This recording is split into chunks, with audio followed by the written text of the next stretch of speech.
Hello everyone, welcome to Chris's Classic Cinema. My name is Chris Wired and this is my good friend. Hi, I'm Jacob Nemuth. Welcome to another episode of Chris's Classic Cinema. So, last time we talked about disaster films. Now this time, we're going to deal with a certain director who was known for making a lot of big westerns of his time. I am talking about John Ford.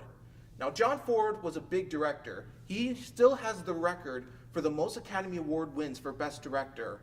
4. That's even more than Steven Spielberg. Crying shame. It's criminal. Yeah, and one of them he actually famously beat Orson Welles for his movie Citizen Kane. Also a crime. Yeah, the 4 movies he won was for the 1935 film The Informer, 1940s film adaptation of John Steinbeck's The Grapes of Wrath. Then a year later, it was the film that beat Citizen Kane for Best Picture, How Green Was My Valley. And then in 1952, it was for the rom-com The Quiet Man. We're not doing any of those. Instead, we're doing like the genre that he was most famous for, westerns. And when it comes to most of them, they included the Duke, John Wayne. Mm-hmm. Just a little bit of a PSA. There is going to be some pretty unsavory imagery throughout all 4 of these movies.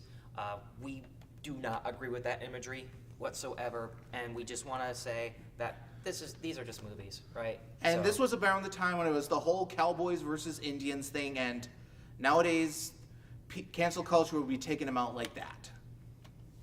That being said, let's talk about our first film. We're actually going to start with a film that put his name on the map. We're actually going back 100 years ago to 1924 with a film that takes place around the time of the Transcontinental Railroad. We already reviewed one movie around that time, Cecil B. DeMille's Union Pacific, but this one, The Iron Horse. 2 childhood friends find themselves, again, during the construction of the Transcontinental Railroad. Meanwhile, the man who wants to fulfill his father's dream of building the railroad over a valley, unfortunately has to deal with a greedy landowner who's wanting to do everything he can to keep the railroad on his territory. not only that, there's some other side plots as well. We, of course, deal with another harem, of course, and not only that, but this greedy 2-fingered landowner is also the man that may have done some really naughty acts. Yeah, we're not saying what. I'm not spoiling that. Now, when it comes to this film, I actually thought it was interesting. I mean, I've already seen Union Pacific, but when it comes to seeing this movie, it's definitely a lot different than Union Pacific. Yeah, there are quite a few parallels that can be drawn. For example, The Iron Horse actually was one of the first movies, if not the first movie, to really popularize the Transcontinental Railroad to a whole new generation. And when it comes to like some of the sets, they wanted to make them as realistic as possible. Mm-hmm. And since this was a silent film, they used a lot of titles which made it seem more like a documentary, like you said earlier. Yes, it makes the spacing of the title cards gives it a much more documentary feel. Plus, the title cards are stayed up on the screen quite a bit longer than on a lot of silent films, simply because the literacy rate wasn't that high back then. So they kept them on a little longer. So the movie may feel a little bit drawn out to some. I mean, the movie is about 2.5 hours long. Yes. Now, when it comes to the cast, let's talk about the 2 leads, George O'Brien and Madge Bellamy. Mm-hmm. They play two childhood friends who meet each other again after a couple of years, and you can tell there's a bit of chemistry between them. There is definitely a lot of chemistry between them, and the 2 actors were very legendary in their own right for a lot of silent films, but unfortunately they weren't the actors who kind of made the transition properly to sound. I don't blame them. In fact, there's a lot of really, really good casts. There's actually a really strong cast in this movie for the time, but most of them didn't really quite make the transition to sound, unfortunately. And like Union Pacific, there's a love triangle. Oh, yes. With the girl's fiancé. Yes, who happens to be one of the men who are plotting the route for the Transcontinental Railroad. Yeah, and you can definitely tell he's jealous of the guy. Yes. And the guy, he's a very gung-ho person. He's a part of the Pony Express. He's also trying to hunt down the guy who killed his dad. Yes.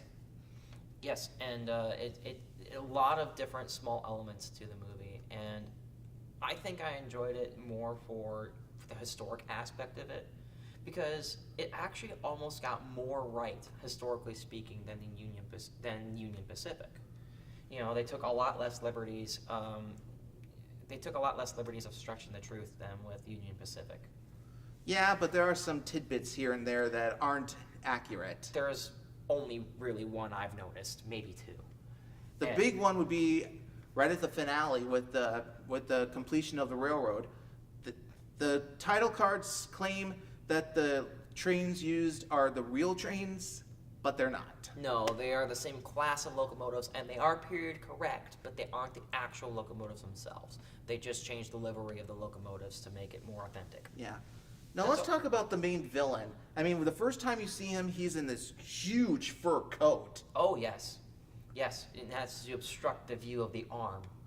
Yes, and he also has a very, you can tell he wants that sense of power when it Yes. comes to the railroad, because if it can, he believes that if he can get the railroad through his territory, that means more money. Well, yes, because they have to buy it. That piece of land, the government would have to buy that land off him. And then there's also some side characters, like this bunch of guys who are friends with the main protagonist. They have some sort of comic relief to them. Yeah, there is a little bit of comic relief to them. Actually, that's probably one of the more realistic portions of the movie. Is some of the shops that we see throughout the film in Cheyenne. One of them is a bar that's also a courthouse. The other one is a dentist that's also a barbershop.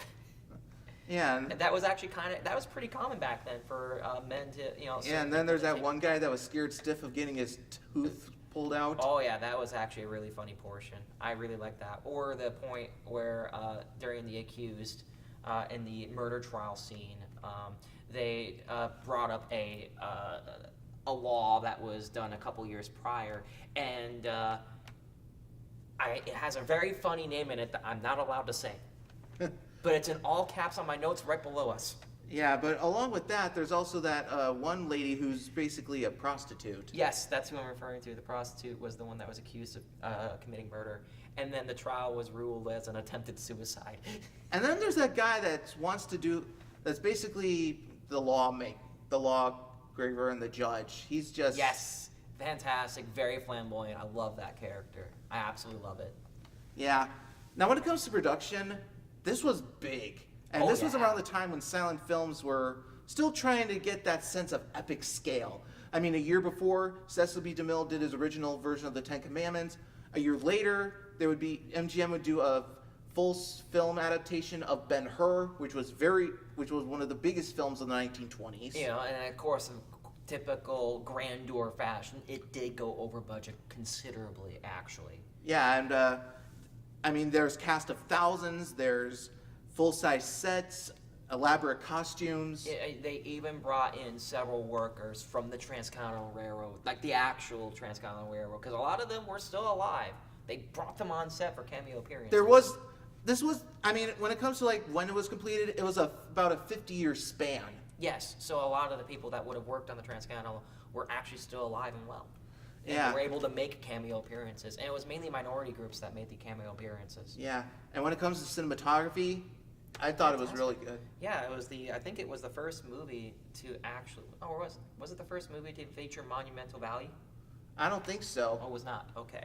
I know that but when it comes to like the on-site locations, they chose some awesome sites. They sure did.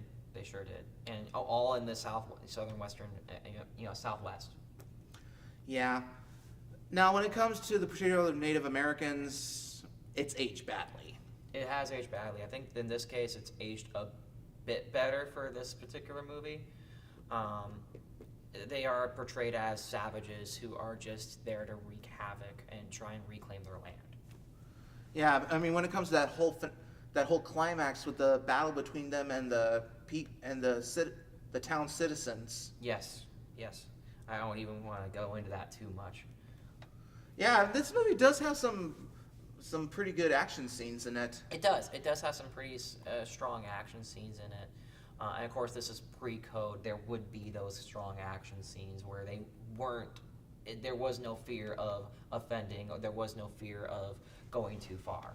Yeah, and like I said, this was a silent film, so it would take a lot of patience to be able to watch a movie this long. Yeah. I mean, you were able to handle Metropolis last time. I was able to handle Metropolis. That's not as long as a film. That's not as nearly as long. It's about 10 minutes shorter, I think. Whereas with this film, and then Metropolis is more the kind of genres I'm into, whereas Westerns not so much. Again, it's all about the pacing. I didn't really care for the pacing of this movie too much. It felt a little slow. It had to be, but it did feel a little slow. Yeah, well, when it comes to those epic films of that time, some of them did have that problem with pace. Yeah. They wanted to try to get them as much story as they could without boring the audience. Yeah, and and I feel like the way that they prevented that with this film was to have the harem. I felt like the harem was almost put in as an afterthought versus an actual being part of the movie. Yeah. Well, all I can say is that when it comes to the Iron Horse, it was a financial success at the box office. According to Wikipedia, it earned like over 3 times its budget. Oh wow, that's pretty good for that. Yeah, but it wasn't like one of the highest grossing films of that year. But now it's part of the National Film Registry in the Library of Congress. Yeah, it earned the registry, I believe, in '97. No, it was more recent actually. Yeah. And the reason it's in the Library of Congress at all is because it was the first movie to kind of reintroduce the Transcontinental Railroad to a whole new generation of people. And John Ford did a pretty good job of that in my book. A very good job of it, yes.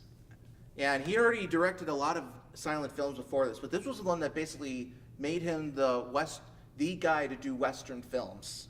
Mm-hmm. And he would go on to do quite a few more silent Western films for quite a while. Until the transition to sound. Yeah, and then he would take a break for a while. Yeah. All in all, what would you give this movie? I'm going to give it probably a 2.5.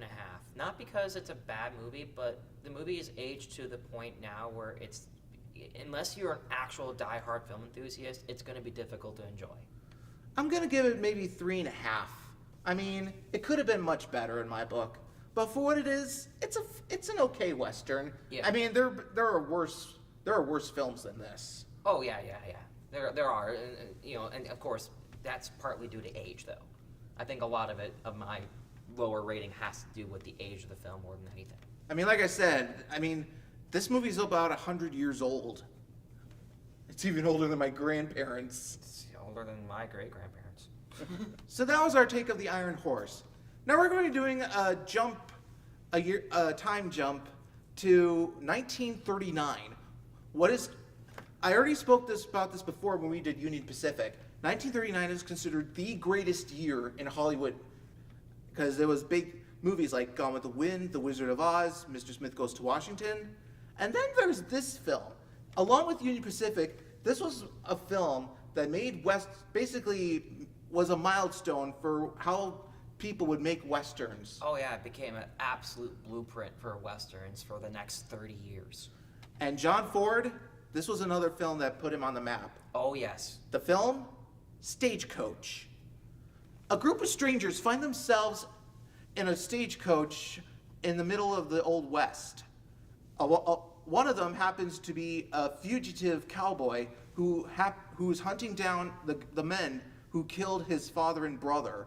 Along with that, there's other characters like a prostitute who he starts falling in love with, a loyal wife who is on her way to meet her husband from the army. And is expecting. And there's also a gentleman who wants to protect the woman. And then there's an old banker who's embezzling thousands of dollars in cash to get away from his wife. There's also the drunken doctor who tags along as well, and then of course you have the marshal and the stagecoach driver. And there's also that wine expert who people keep mistaking for a reverend. Yep. No, he's a whiskey barrel runner. Yeah. Not a wine. Very, very different kind of liquor, whiskey and wine. Now, when I first saw this, I really enjoyed it. Oh, it's a good film. I do like it myself. It's not a bad film. Yeah, I mean, like you said, this is basically one of the films that was a blueprint for westerns that as we know of today. Yes, this is probably the hallmark of all westerns because there's quite a few firsts here. This is the second breakout film for John Wayne. This is the first time Monument Valley was used in any western. This was basically the second coming for Ford as well. This was basically Ford's second coming because he hadn't done a western in over a decade, not since the silent movie days. And a lot of production companies were actually a little bit nervous to try and take him on. He actually struggled to find a production studio to do the movie because he wanted John Wayne, and he also had been out of the game for a while. So a lot of people were very hesitant to allow him to do a movie and allow this B-star movie. Yeah, I know, but at the time he was a B-star movie actor to do this. Yeah, when it comes to John Wayne, he plays the Ringo Kid. Yes. And he does an awesome job. This was basically like the milestone for his career. This would make him the actor that we know him as in all his westerns. Yes, this is the point where he goes from one of the three musketeers that sings along in the older westerns to I am a grizzled man with a capital M. I'm here to steal women and kick butt. He's also on the trail to find the guys who killed his dad and brother, and he also is on the run too. On the run, a very well-known gunslinger in his own right too. And he's actually friends with the sheriff who actually feels kind of bad that he has to rearrest him. Yes, well he did escape from prison. Yeah. And then you have Claire Trevor as the prostitute who's basically getting kicked out of town by a bunch of old women who are basically the moral police. They are basically the moral police. Think the same kind of women that installed prohibition. Yeah, those women. Exactly. And then you can tell there's a spark that starts to come between her and John Wayne. Yes. And she's reluctant at first, but she starts to grow. But their relationship starts to grow. And this movie only takes place in a few days. I don't think there was any reluctance in her part. I disagree. Well, her reluctance isn't from the point of view of John Wayne or the Ringo Kid. Her attraction to Ringo Kid was immediate. The problem was her background. She was afraid of how he would react to her dark past of being a prostitute. That I can agree with. And then you have Thomas Mitchell as the drunk doctor. Absolute legend. Absolute legend. I loved it. And 1939 was a huge year for Thomas Mitchell. He starred in so many movies. He was Scarlett O'Hara's dad in Gone with the Wind. He was one of the gypsies in the film version of The Hunchback of Notre Dame from that year. And when it comes to Stagecoach, the movie earned him the Oscar for Best Supporting Actor. As it should have. He was absolutely amazing in that film. For most of the movie, he's just this bubbling drunk, and then there are a couple of serious points in the movie, and even one scene that's comedic, and towards the end of the film. Some of my favorite scenes were when he literally sobered up with a bunch of coffee and a couple slaps to the face and cold water, and he's like, "All right, time to do this." And this was just before he has to go deliver a baby.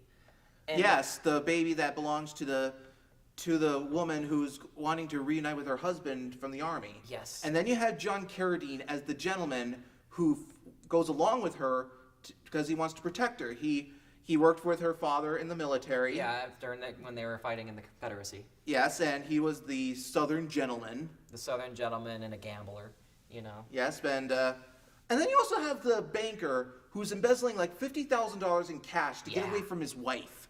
Oh, yeah, who, by the way, was one of the women that chased the prostitute and the doctor out of town. And when it comes to the banker, you can definitely tell how much tension is building on the way, because he's like, I don't want anyone to find out that I'm stealing all this cash. Well, at first, he was a bit more nonchalant about it, but as the movie progressed, he was becoming more and more erratic in his behavior.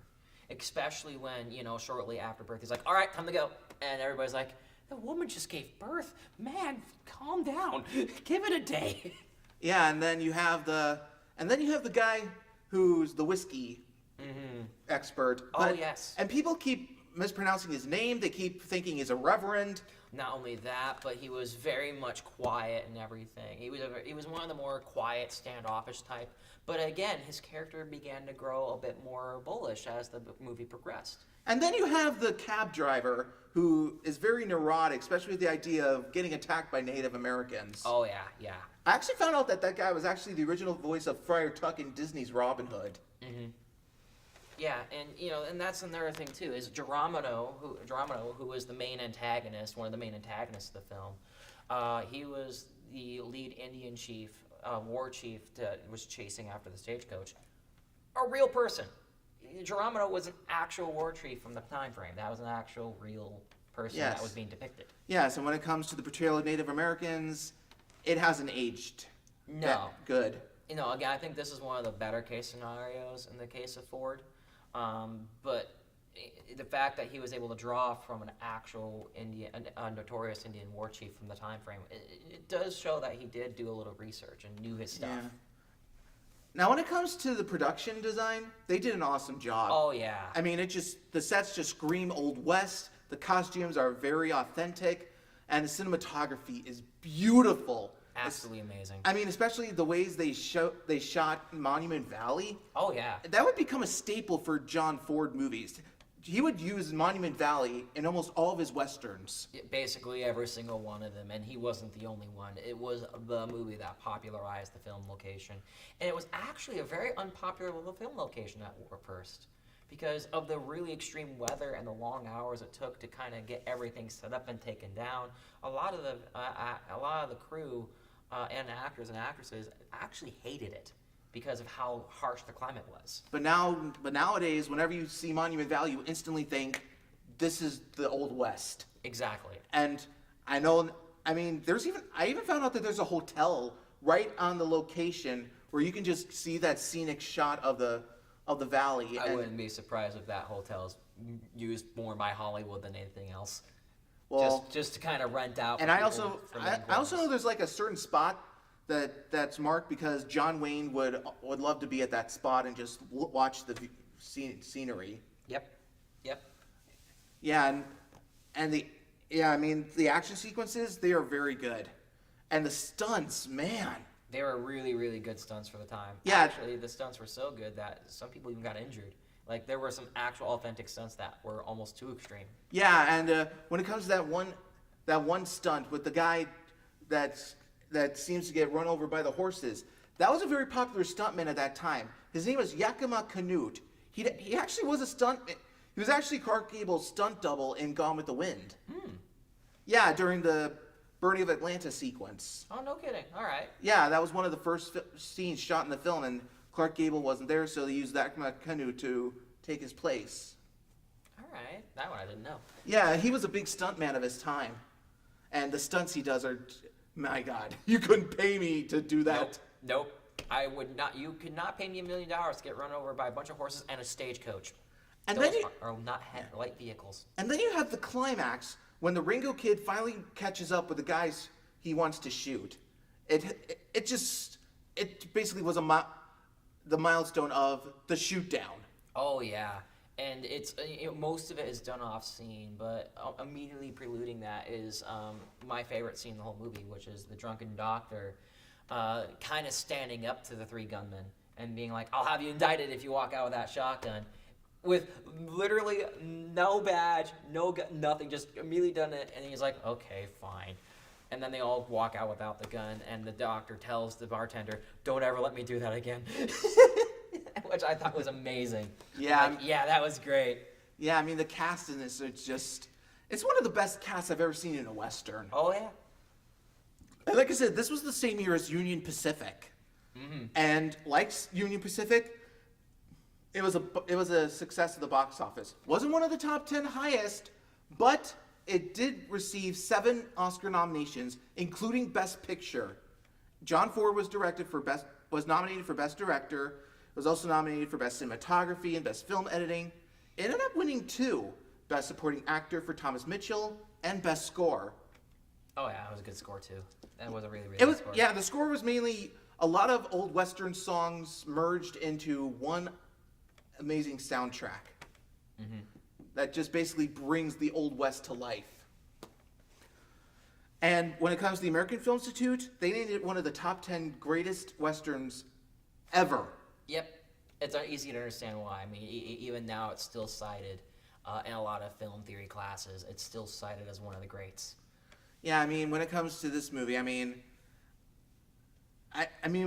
never saw this movie before until this year, but my God, I really enjoyed it. So this is my second time watching the movie.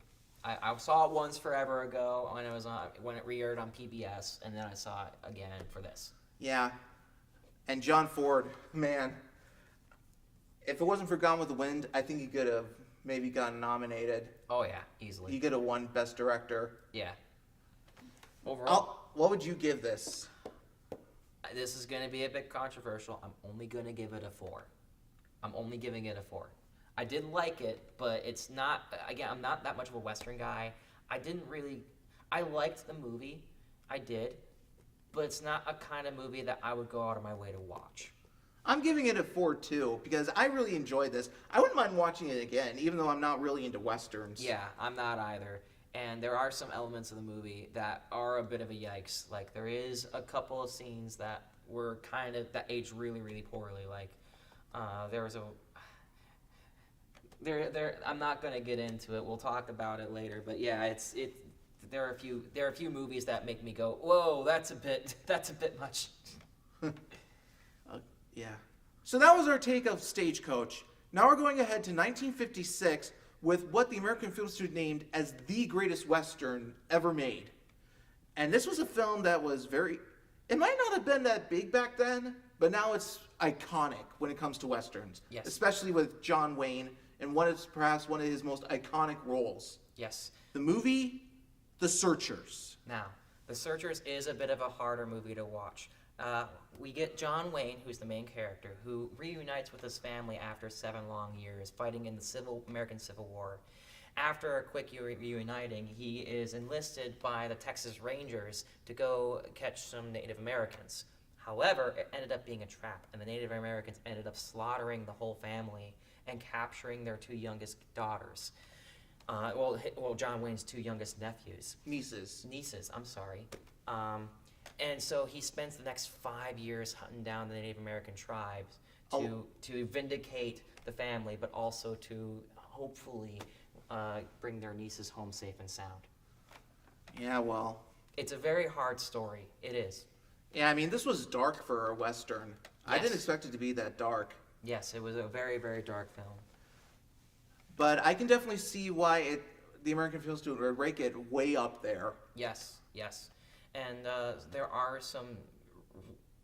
There has been quite a lot of conversations that have been circulated around this movie, especially when it comes to discussions about race and discussions about how the Old West should be portrayed. This movie was hallmark in that. It was definitely one of those movies that was used to discuss those things and have healthy conversations surrounding those topics. I mean, when it comes to just racism in general, I mean, look at John Wayne's character. I mean, he is just completely racist against the Native Americans. Yes. And when he finds out that his nieces are captured, he just wants to take them down one by one until he finds them. Yes, and even later in the film when he finds out that one of his nieces has been indoctrined into the culture, complete rejection.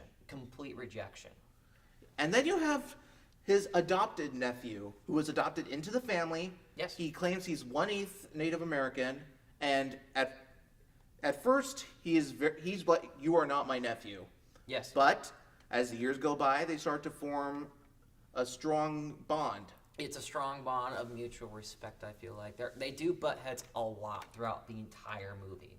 Like, constantly butting heads. Even when they reunite with kind of an extended portion of the family a little bit, John Wayne attempts to kind of leave him behind in a few different scenarios, and even put him in grave danger in a couple of scenarios without his knowledge.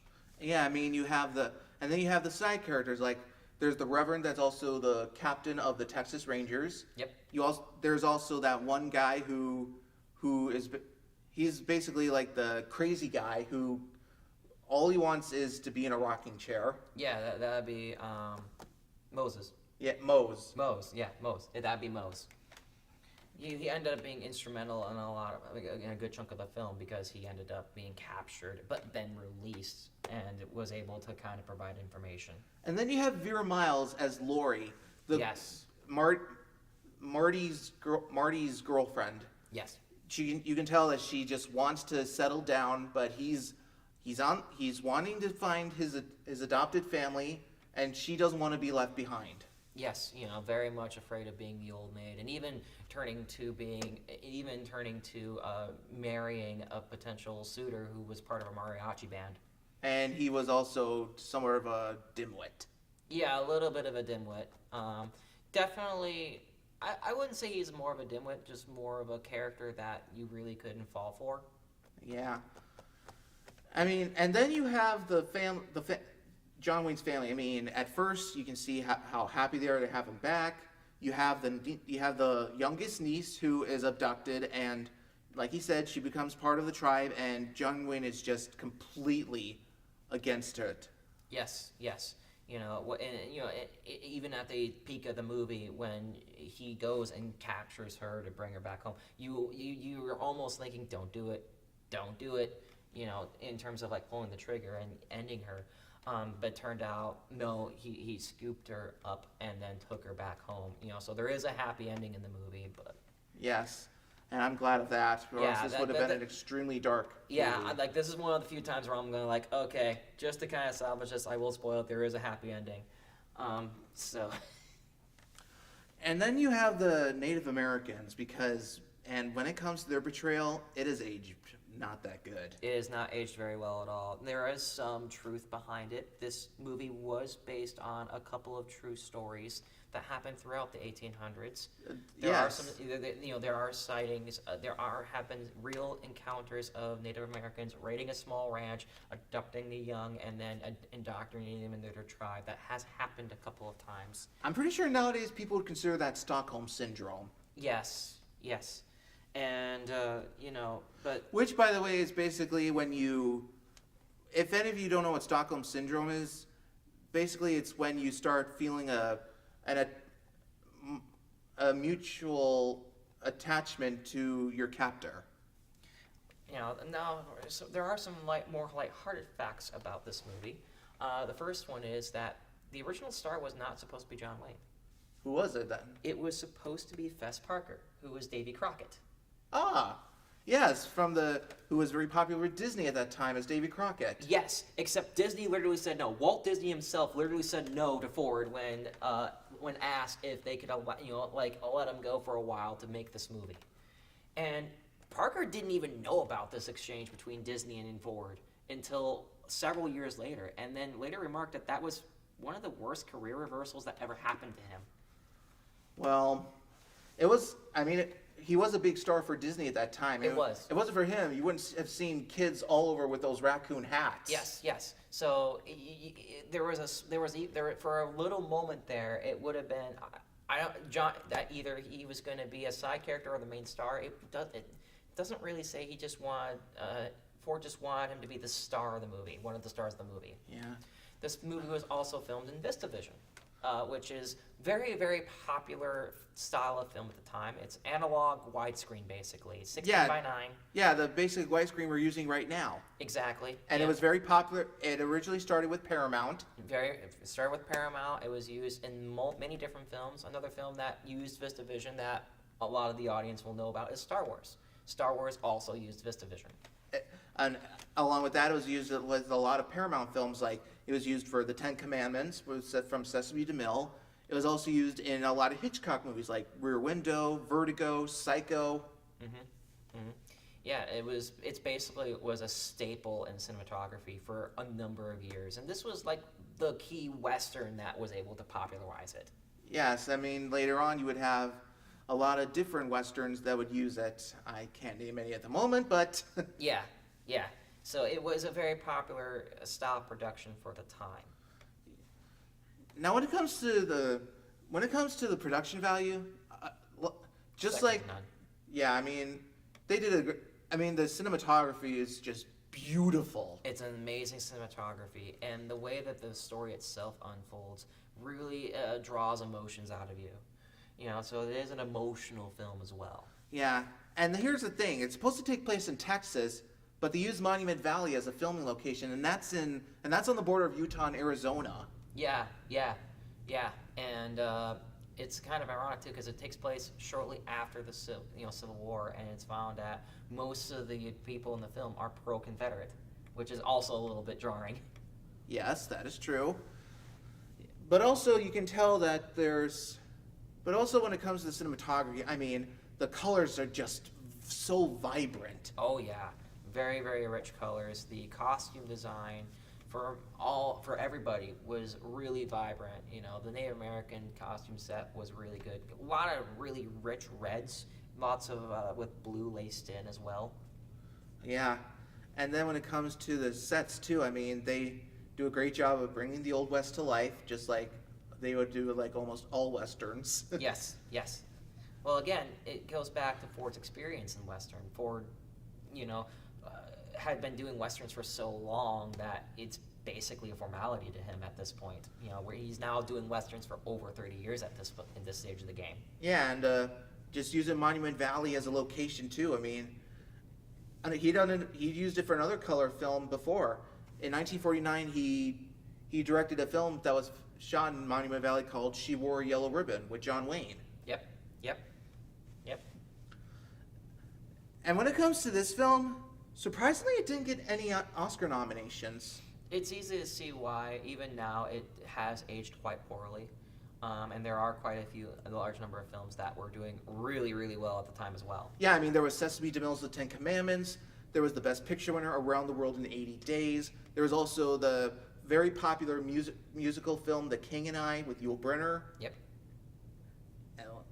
And when it comes to just 1956, I mean, it was a year for those. It was the big year for those kind of epic films, and Searchers wasn't quite that epic. No, it wasn't that epic at all. It was very much a drama. Yeah, as far as I recall, I think it was a financial success at least. It was a financial success. That is correct. And and like I said, the American Film Institute, they named it as the #1 best Western, even beating out Gary Cooper's iconic Western High Noon. Yeah. Yep. Now, when it comes to Stagecoach, it was at number 9. Yeah. I don't know if I would call this the greatest Western. I wouldn't. I mean, I don't think this is even Ford's best Western. I think Stagecoach should be put on a higher pedestal than this. I think Stagecoach did a much better job. And when it comes to like their list of the top 100 movies ever, it ranked at number 12. Yeah, which again I kind of disagree with. I don't think the movie. I think from a film like a film history standpoint, there could be an argument to be made. But in terms of like sitting down and actually enjoying a casual movie and having fun, this isn't a movie that does that. It's more psychological. Yeah, exactly. I mean, with the aspects of racism, family, and a lot of harsh subjects, because we only scratched the surface. There's a couple other subject matters that we can't even talk about just because of code of ethics. Oh yeah, definitely. With Yeah. that said, what would you give this movie? I'm giving it a 2. Just a 2.0, just a flat 2. I can't deny its historic importance. I can't deny the important conversations that are being had because of this movie. But that's the only thing I'm giving it, is that it was a hallmark in Ford's career. It started some conversations, but that's about it. I'm giving it a 3.5. Oh, you're being okay. I mean, this could have been.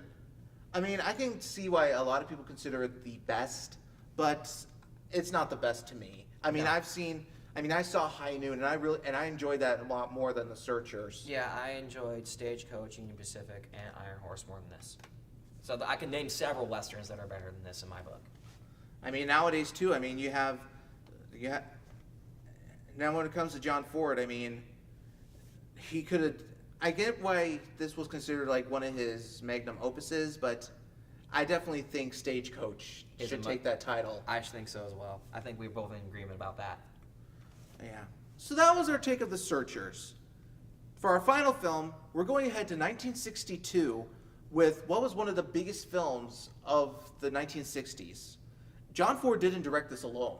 He had two other directors with him, and according to you, they didn't get along very well. No, they did not get along at all. The two directors were Henry Hathaway and George Wallace. The film, How the West Was Won, directed by all three of them and released by MGM and Cinerama. Yes. Now, this is a bit of a more complex film because this movie takes place across in 5 acts, like 5 major stories. Basically follows the Prescott family over the course of 3 generations. The first act takes place kind of in the early 1830s, where people are starting to get over the Erie Canal, and this follows how the saga of how the Prescott family is attempting to get to the West. Unfortunately, due to some bad rapids, the matriarch and patriarch of the family dies, and one daughter decides to stay right there, while the other daughter attempts to go back east or west. She hasn't quite made up her mind yet. And later on, we get to see them gain relationships with possible suitors. Yes, we see that in Acts 2 and 3. In the second act, we see that in the second act, we follow one daughter who decides to go out west during the gold rush. You know, one of her suitors bequeathed to her a gold mine, so she goes to pursue that. In the third act, we go back to the first daughter, the elder daughter. And her son goes into the Civil War. Mm-hmm. Then the fourth act is him becoming a part of the Transcontinental Railroad. And then the fifth act is him going to find his aunt while dealing with some robbers. All in all, this was a big film, and it has a huge cast. Oh yeah. You have Debbie Reynolds, James Stewart, Gregory Peck, Robert Preston. The film was narrated by Spencer Tracy, who was actually born here in Wisconsin. Mm-hmm. I would classify this movie as a superstar cast with a superstar crew. You know, to say that no expense was spared is a bit of an understatement here, because how the movie got 3 directors was basically because it was done in 5 acts. It was actually originally supposed to be a TV series, and none other produced by Bing Crosby. Yes, that Bing Crosby. He got the idea for the movie by looking through some old Western photos on Life magazine. So he had this idea to make this TV show, and the proceeds for that TV show were going to go to St. John's Hospital. In Los Angeles, I take it? Yes. And he sold the rights to MGM. And MGM bought the rights to this movie idea, and they wanted 3 different veterans of directors who were really well known for Westerns. So they got 3 of the best, basically, to do bits and pieces of the movie.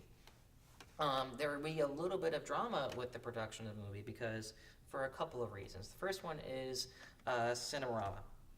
Yes, Cinerama, if you don't know, was a camera process back then that was very popular. Yes. Basically, you had 3 cameras being shot at one time to create a widescreen image. Yes, an ultra widescreen image that's curved. Think more like those ultra wide modern gaming computer monitors.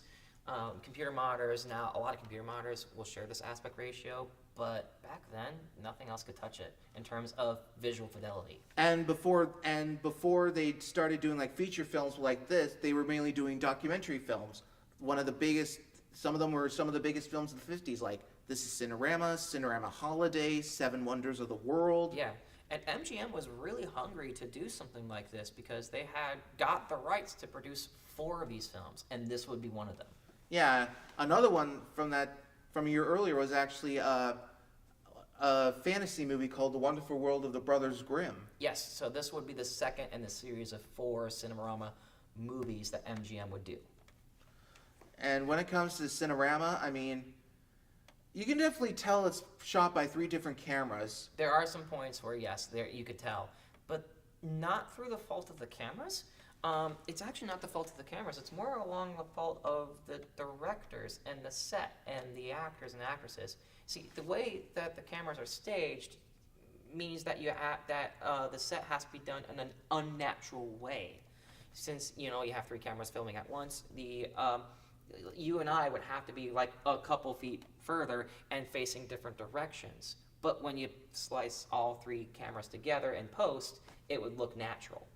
So a lot of the actors and actresses were standing in kind of awkward positions, Yeah. which made it kind of, and that kind of awkward scenario made things a little unnatural at times. Yeah. Now, when it comes to the cast, like I said, they had a lot of. Oh, yeah. And when it comes to the first act alone, you have James Stewart and Carol Baker becoming a couple. They definitely have some chemistry. Oh, yeah. And then in the second act, it's Debbie Reynolds and Gregory Peck Yep. with Robert Preston as part of a love triangle. Mm-hmm. And then in the third act, you have the son of Carol Baker's character going off to war. He ends up being under the command of John Wayne. Oh, yeah. And then, of course, in the fourth one. And then in the fourth one, you had Henry Fonda as the main guy who was in charge of the railroad, but he was very harsh. Very, very harsh. And then you have Debbie Reynolds returning for the final part to be with her character's nephew. Yes, in the fifth act. So a lot to unpack here. Yeah, when it comes to the time length, it's about 2.5 hours. It's a little over 2.5 hours long. Yeah, and it takes place over the course of 50 years.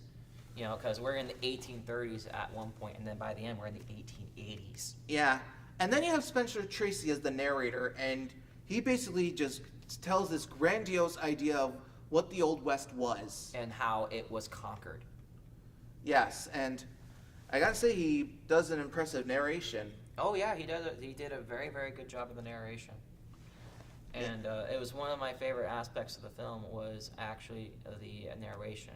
Now, you can cut out a lot of the movie itself. If you're like watching it back at home, you can cut it out quite a lot because there's a pretty long intermission. There's also a very long prelude. I counted about 8 minutes worth of intermission music. Yes, the music was courtesy of a big composer at that time, Alfred Newman. Oh, yeah. Along with Ken Darby. And I definitely really think they did an awesome job with the score. They did a very good job with the score. But, if you're trying just to watch the movie itself, it is something that you can skip. Yes, well, along with that, like I said, John Ford only directs one part, the Civil War, but you can definitely tell it has his touch to it. Oh, yes. However, it was the least popular touch out of the whole movie because a couple of the other directors thought that it felt kind of more staged and a little bit stiff. In fact, it's cited that Ford hated the camera technology at the time because of how he had to do things. He hated how he couldn't do a shoulder shot, for example. It was very difficult to do a shoulder shot. And this was one of the last films he directed before he retired. Yeah, he just, by this point in the game, he's been at it for over 40 years. So technology was starting to get to him a little bit at this point in the game. Yeah. And then when it comes to Henry Hathaway, like I said, he directed 3 parts, and he does a pretty good job. Very, very good job. I mean, when it comes to that first part alone, I mean, you have that whole scene with them, with the fight between James Stewart and the con artist, and then you have that whole sequence with the family going down the rapids. Oh yeah, very, very well done. Yeah, the editing in that is really good. Yep, and then of course you have the some good old-fashioned train scenes, even a train robbery. Who doesn't like a good old train robbery? Yes, the cinematography. I mean, when it comes to Cinerama, I think this was amazing. It was very well done. The only downside of Cinerama was its translation into modern media. Up until very, very recently, it's just been pan and scan letterbox. And a lot of complaints have been that you can't distinguish the actors and actresses' faces on the wide shots at all because of how many pixels were crammed into those movies back then. It wasn't until Blu-ray had gotten to the stage where you can get big, giant widescreen TVs that technology finally caught up to the film form factor. Film form factor. Ugh, say that 10 times fast. Yeah, well, the only way you'd be able to actually see this film at its best is if you actually were at a Cinerama theater. Yeah. One left, I think. There's one left, I think. There used to be one in LA, but I think it was shut down. Yes, during COVID. Yes. Now, when it comes to just production, I mean, this was a big film. It was a big film. It was a lethargic. It was very It was very cumbersome to film. It actually, because of how complicated and expensive it got, they were thinking about axing the fifth segment towards the end because it was going so over budget. And the directors all, like everybody got together and actually put it to a vote. And it was finally decided that they'll include the fifth act. The fifth act was nicknamed The Law, I think it was. Yeah. And the reason, and they were like, nope, we got to keep that in because you can't win the West until law has been put onto it. Oh yeah, that sounds right. Yep, that was the general consensus. And the main theme too is like, and when it comes to like the whole theme of the movie, it's that whole idea of us conquering the West. Yes. I mean, it was a wilderness to settlers who came to America, and it was basically like entering another world. Oh yeah, yeah, and you see that world change throughout the movie too into something that becomes more familiar. Like there's scenes in St. Louis, and the scenes from St. Louis make really put you into that small town America feel. Like you can definitely see the remnants of small town America in the scenes with St. Louis. Yeah, and then right at the finale, you have Spencer Tracy talking about like how the West was won and how it would progress into like the modern society we know as today with interstates, and you see a camera going right under the Golden Gate Bridge in San Francisco. Yep. And this was a huge hit at the box office. Oh yeah. It was number 2 in the 1963 box office, right behind Liz Taylor's Cleopatra, and that didn't even break even. That was a flop. No, that was a flop. But this one, again, this was more of a popular movie because it was a bit more expensive to go to a Cinerama movie back then. It was more of a spectacle. And there's even some drama with the release of the film too, because we mentioned how St. John, the profits of the movie were supposed to go to St. John's. Initially, it didn't, and St. John's actually had to sue MGM to get at least a cut of the profits of the movie. So it did make money. Well, do you know like how much cash they got from the lawsuit? It was not specified. I'm sure a quick Google search can solve this. Yeah. Well, I also know that the Oscars, it received 8 nominations, including Best Picture, Best Original Score, Best Cinematography.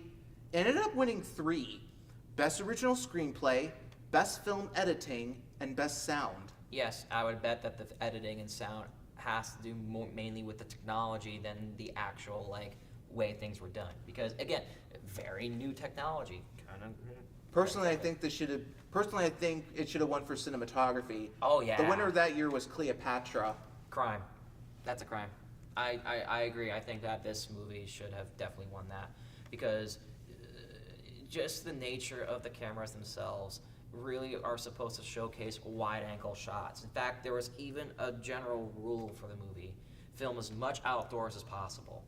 They wanted to get as many outdoor grand shots as possible throughout the movie.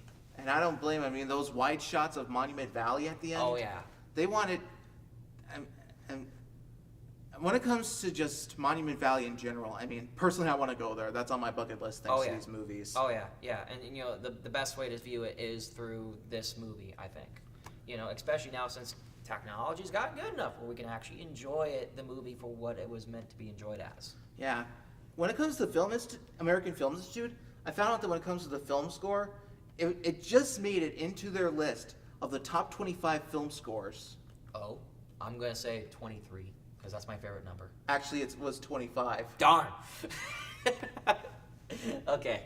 Yeah, well, personally, this movie was definitely a lot better than The Searchers in my book. It was definitely a lot better. Even if it was longer, I still enjoyed it, especially with all the cast. I mean, a lot of them were big celebrities of that time.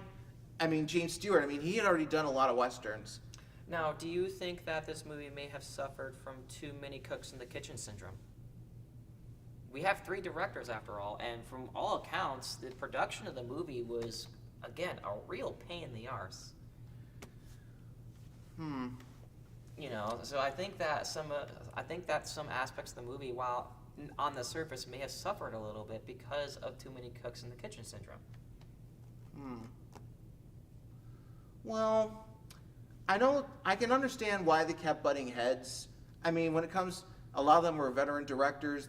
It was a time. It was starting to, when it comes to film industry, it was starting to change. It was around the time when the Hollywood New Wave would happen. With the Next Generation.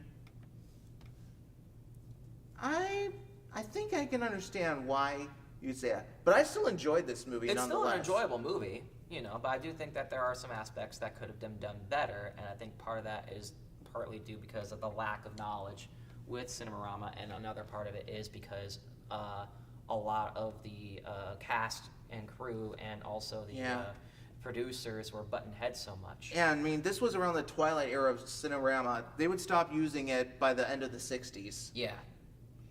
I mean, it was a big fad, but basically it was a fad of that time. It was a fad. It was popular, but then... When you study mid-century modern America, Cinerama is one of the phrases that gets thrown around along with New Way Forward and Nuclear Family. It's one of the phrases, most popular phrases, and like fads of the era. And there was along with that, there was also a lot more widescreen processes that were being used that didn't have to include 3 cameras at once. Nope, VistaVision 1. VistaVision 1 for obvious reasons. And then there was also CinemaScope, Technorama, IMAX later on. That was much later on, but it did come later on. Yeah, well, all in all, what would you give this movie? I think I'm going to give it the highest score today. 3.5. I think I'm going to... No, I gave a movie 4.0 earlier, didn't I? 3.5. I'll give it a 4, because I really enjoyed this film. Yeah, I did too. I mean, it's definitely a lot better than The Searchers in my book, and personally I think this should have been on that list for the top 10 best. I don't know about that. I think that because this movie was more, I would say, a historical showcase than an actual movie, because it's a historical showcase, and it was originally meant for be a TV show. Yeah, I also found out that this movie became a novelization. Yeah, it was actually novelized by a very popular Western author of that time, Louis L'Amour. Yeah. And if you go to bookstores, you can see like a whole bookshelf full of some of his books. Mm-hmm. He was like the Western author of that time. Yeah, and it's an easy subject to make into a novelization. Just think, it started off as a magazine, a few photos in a magazine. That's how this movie came to be. Yeah, well. And there were so many hands on this movie, literally all hands on deck situation. Yeah. And like I said, after a few years later, John Ford would retire. Mm-hmm.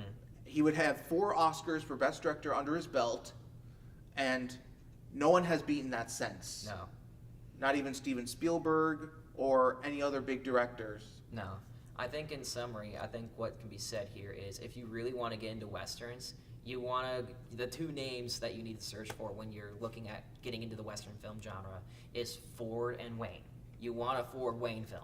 Basically, is the TLDR. That's kind of like the cheater way of saying, how do I get into Westerns? You just go with a Ford Wayne film. Yeah, I mean, when it comes to John Wayne, I mean, he would do Westerns all the way up to past the 70s. Yes. He would only win 1 Oscar in his entire career, and it wasn't even from a film directed by John Ford. It was for the 1969 Western True Grit. Mm-hmm. Mm-hmm. Yeah, which, spawns its own kind of genre of Westerns that survive today. Is the grit genre. Is a subgenre of Westerns that still survives now. I mean, you have the remake of True Grit from 2010, and that was a huge hit with the Oscars. Mm-hmm. Yeah, nowadays you would have, like, say, The Power of the Dog. Yes, or the, what was it, Miraculous 8? The Hateful Eight. The Hateful Eight. That's another one. Yeah, Quentin Tarantino's film. Mm-hmm. So all in all, that was our take of John Ford movies. Now, next episode... It's holiday season, so we're getting ready for Christmas. We're going to be looking at 4 films that you might know. And I bet there's at least 1 film that you haven't seen. No. Yeah. Till next week. Yeah, until next time, I'm Chris Wired. And I'm Jacob Nemuth. And thank you very much for watching Chris's Classic Cinema. Hope you have a nice holiday until then.